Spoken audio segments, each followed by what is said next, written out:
नमस्कार, मैं हूँ वजाहत। नेशन बुलेटिन में आपका स्वागत है। व्यक्ति विशेष कार्यक्रम में आज हमारे बीच में महिला बाल विकास विभाग के जिला कार्यक्रम अधिकारी सुभाष जैन साहब मौजूद हैं। जैन साहब पिछले 3 वर्षों से धार में पद्धत हैं। इसके पहले भी धार में पद्धत रहे हैं। हम जैन साहब से जानना चाहते हैं, गोद लेने की क्या प्रक्रिया है। ये आपने बहुत अच्छा सवाल किया है। मैं भी अपनी बात को जन सामान्य तक पहुंचाना चाहता हूं। आपने कई बार सुना होगा या न्यूज़ चैनल में आता है या पेपर में आता है कि किसी जगह पर खासकर झाड़ियों में या किसी ऐसी सुनसान जगह पर नवजात बच्चे मिलते हैं जो जीवित होते हैं। उनका भविष्य क्या है, उनको हम गोद कैसे देते हैं या दत्तक कैसे देते हैं, अभी तक लोगों के लिए इसकी पूरी प्रक्रिया मालूम ना होने के कारण मेरे पास भी कई बार व्यक्ति विशेष जो निसंतान होते हैं वो बात करते हैं कि अमुक जगह पर एक नवजात बच्चा मिला हुआ है, वो हमको गोद दे दिया जाए। लेकिन अब किशोर न्याय अधिनियम 2000 लागू हो चुका है। इस अधिनियम में कोई भी नवजात बच्चा या 18 साल से छोटा बच्चा जो कि जिसके कोई पालन पोषण करने वाला नहीं है, अर्थात अभिभावक नहीं है, ऐसे बच्चों को गोद देने के लिए अधिनियम में एक निश्चित प्रावधान कर दिया गया है। मैं अपनी बात को आगे बढ़ाता हूँ। कोई नवजात बच्चा जब मिलता है तो बच्चे के लिए पुलिस को या जिस हॉस्पिटल में बच्चे को तत्काल लेकर के गए उनको बाल कल्याण समिति को अवगत कराना पड़ता है। बाल कल्याण समिति उस बच्चे को अपनी देखरेख में ले लेती है। साथ ही जब तक बच्चा स्वस्थ नहीं होता है वो चिकित्सीय जांच में या यही कहें कि वो हॉस्पिटल में रहता है।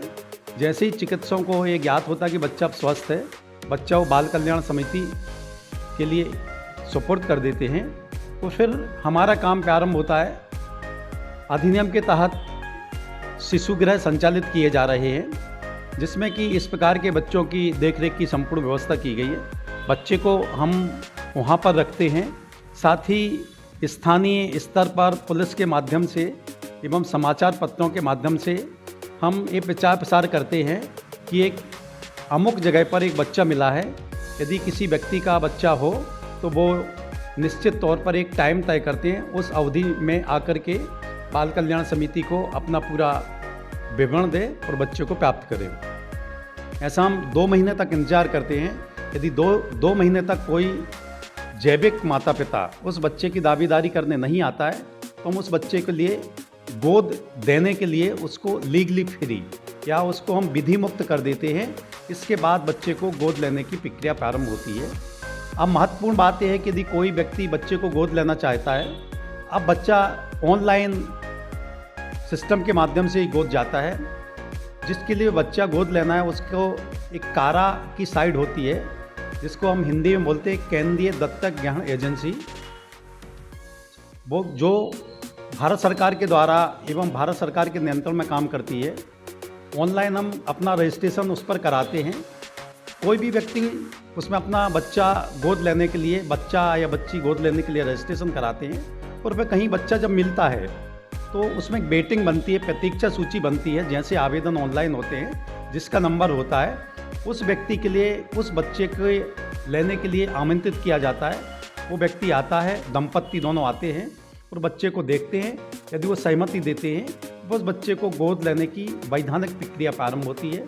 उसका एक आवेदन लगता है। आवेदन पूर्व में माननीय न्यायालय के पास जाता था, लेकिन वर्तमान में जिलाधीश को ये अधिकार दे दिए गए हैं। जिलाधीश को आवेदन लगाएगा। जिलाधीश गुण दोष के आधार पर, उसकी पारिवारिक परिस्थिति के आधार पर, उसकी स्वास्थ्य की सुविधाएं को देख करके कि व्यक्ति स्वयं बीमार तो नहीं है, उसकी पारिवारिक पृष्ठभूमि देख करके और उसके आपराधिक पृष्ठभूमि की जांच करा करके लगता है कि बच्चे को इस परिवार में या इस दंपत्ति को देने में बच्चे का भविष्य सुरक्षित है, तो बच्चे के लिए उस परिवार के लिए सुपुर्द कर देते हैं।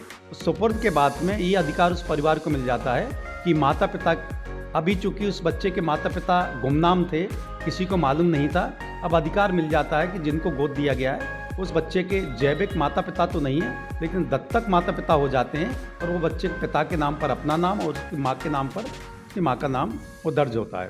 हमारा आप सभी से निवेदन है कि आप निसंतान हैं या आप किसी बालक बालिका को गोद लेना चाहते हैं तो यहाँ वहाँ की बातों में ना आकर के वैधानिक तौर पर गोद लें। उसके लिए आपको कारा टाइप करेंगे गूगल पर तो एक पूरी की पूरी साइट खुल जाएगी, उसमें आप अपना आवेदन पूरा भर दें और उसको सबमिट कर दें। आपका आवेदन सबमिट होगा, फिर इसके बाद में कुछ हमारा विभाग आपकी पारिवारिक पृष्ठभूमि, सामाजिक पृष्ठभूमि, आपराधिक पृष्ठभूमि उसकी जांच करते हैं। जांच में सब कुछ ठीक पाया जाता है तो हम आपके लिए वेटिंग सूची में सम्मिलित कर देते हैं। जैसे ही बच्चा पूरे मध्य प्रदेश में कहीं मिलता है या उसको 4 स्टेट में जोड़ दिया गया है, कहीं भी मिलता है तो आपके लिए उसकी खबर आएगी। आप उस गृह में जाएंगे और बच्चे को देखेंगे। आपको यदि बच्चा पसंद है तो बच्चे को आप ले सकते हैं। सर, इसमें क्या अनमैरिड पर्सन बच्चे को गोद ले सकते हैं? इसमें एज का होता है, अनमेरिड तो किसी भी स्थिति में नहीं ले सकता है। निसंतान दंपत्ति को मिलता है और निसंतान दंपत्ति का एक उम्र का रहता है कि उनकी दोनों की उम्र मिला करके कितनी होना चाहिए। ये देखा जाता है कि बच्चा 18 साल का होगा तो तब तक माता या पिता जो गोद लेने वाले हैं वो इस स्थिति में रहेंगे कि बच्चे का पालन पोषण कर सके। यदि कोई सिंगल पेरेंट मतलब कोई व्यक्ति है वो यदि किसी को गोद लेना चाहता तो उसको बालिका गोद नहीं मिलेगी, उसको बालक ही गोद मिलेगा। बालिका गोद के लिए महिला मतलब दंपत्ति होना आवश्यक है। हाँ, ये हो सकता है यदि कोई महिला है किसी बालिका को गोद लेना चाहती है, उसका पति नहीं है तो उसको बालिका गोद मिल सकती है। बाल विवाह क्यों प्रतिबंध है? बाल विवाह को लेकर शासन के क्या नियम है? वैसे तो देखा जाए कि हमारे संविधान में जो भी नियम कानून अधिनियम बनते हैं वो सिर्फ जनता की सुरक्षा, सामाजिक ताना बाना या उनकी सुरक्षा हेतु ही बनते हैं। तो जो भी अधिनियम बनता है हमारे हित में, समाज के हित के लिए बनता है। इसी प्रकार से बाल विवाह प्रतिषेध अधिनियम बनाया गया है, वो सिर्फ हमारी सुविधा, समाज की अच्छे रचना के लिए बनाया गया है। इस अधिनियम में प्रावधान किया गया है कि लड़की की शादी 18 वर्ष के पहले और लड़के के 21 वर्ष के पहले नहीं हो सकती है। इसके भी ये ना होने के 2-3 बिंदु है। सबसे पहला बिंदु है शारीरिक बिंदु है। यदि बालिका की उम्र 18 वर्ष से कम है, उसकी शादी हो जाती है, फिर वो गर्भवती होती है तो निश्चित तौर पर अभी बालिका की उम्र गर्भधारण के लिए नहीं है और वो गर्भधारण करती है तो बच्चे, जो भी बच्चा होगा, हो सकता है वो मृत बच्चा हो सकता है वो बच्चा पैदा हुआ है लेकिन कम वजन का हो। कम वजन मतलब कुपोषित अर्थात बीमार या कम दिमाग का हो। और ये भी हो सकता है कि प्रसव के दौरान मैं उसको बालिका ही बोलूँगा, उसकी मृत्यु हो या शिशु की मृत्यु हो। तो सब ये बालिका की जान, उसकी शारीरिक को कोई नुकसान ना हो, जो बच्चा पैदा हुआ है वो स्वस्थ रहे, इन सब बातों को देख करके बाल विवाह की उम्र 18 वर्ष से प्रतिबंधित किया गया है। इसका दूसरा रीज़न ये है, सामाजिक रीज़न है। सामाजिक रीज़न में ये है, यदि किसी 18 साल की बच्ची गर्भधारण करती है, उसकी कोई भी संतान होती है तो अभी वो इतनी समझदार नहीं है, ना सामाजिक रीति रिवाज जानती है, तो वो अकेलापन महसूस करेगी। बच्चे के लिए कि हम कैसे पालें, उसके डर रहेगा क्योंकि अभी उसकी उम्र इतनी नहीं है, परिपक्व नहीं है। तीसरा उसमें एक आर्थिक कारण भी होता है कि 21 वर्ष पुरुष की और 18 वर्ष बालिका की। इस उम्र में अभी ना तो पुरुष ना महिला अपने स्वयं के व्यय पर परिवार चलाने के लिए सक्षम भी नहीं होती हैं। यदि ऐसी स्थिति में वो किसी दूसरे के ऊपर निर्भर करती हैं तो एक ये भी कारण है। चौथा कारण है शिक्षा। यदि वो माँ बन जाती है तो निश्चित तौर पर वो अपनी पढ़ाई आगे नहीं कर पाएगी, और यदि बालिका आगे पढ़ाई नहीं करेगी तो उसका सामाजिक विकास, आर्थिक विकास, शैक्षिक विकास कुछ भी नहीं हो पाएगा। लेकिन इनमें सबसे महत्वपूर्ण बिंदु ये है कि कम उम्र में गर्भधारण से माँ बच्चे दोनों को जान को खतरा है। स्वास्थ्य संबंधी बहुत सारी इसमें बिंदु होते हैं, इस कारण से बाल विवाह प्रतिबंधित किया गया है।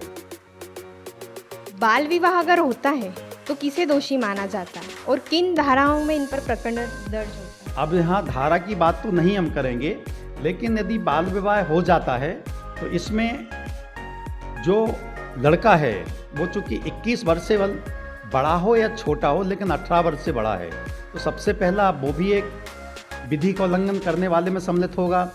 दोनों पक्षों के माता पिता सम्मिलित होंगे। जिसने शादी संपन्न कराई है वो भी उसमें सम्मिलित होंगे।